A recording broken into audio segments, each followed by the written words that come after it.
Walang kawala sa mga otoridad ng Presinto 4 ng Santiago City Police Office ang isang 19 anyos na binata matapos mahuling nagbebenta ng droga sa Purok 6 Bypass Road, Barangay Sinsayon, Santiago City, pasado alas 3 ng hapon noong ika-16 ng Hulyo taong kasalukuyan.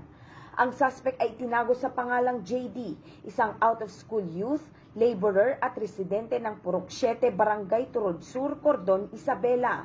Nanguna sa operasyon ang Santiago City Police Office Station 4, katuwang ang PIDEA Quirino Provincial Office na may koordinasyon sa PIDEA Region 2 na nagbunga ng pagkakadakip sa binata.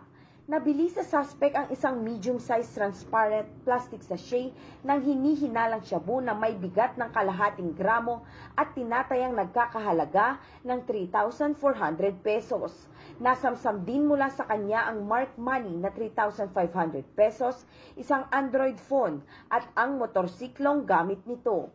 Sasampahan siya sa kasong paglabag ng Republic Act 9165 o ang Comprehensive Dangerous Drugs Act of 2002 at kasalukuyang nasa kustudiya ng Santiago City Police Station 4. Patuloy ang maigting na kampanya ng pambansang pulisya laban sa iligal na droga bilang bahagi ng pagsuporta sa layunin ng bagong Pilipinas, isang lipunang ligtas, disiplinado at maunlad na bayan. Mula dito sa Lambak ng Cagayan, ako ang inyong PNN Correspondent Patrolwoman Lainey Lorenzo, alagad ng batas, tagataguyod ng Balitang Pulis.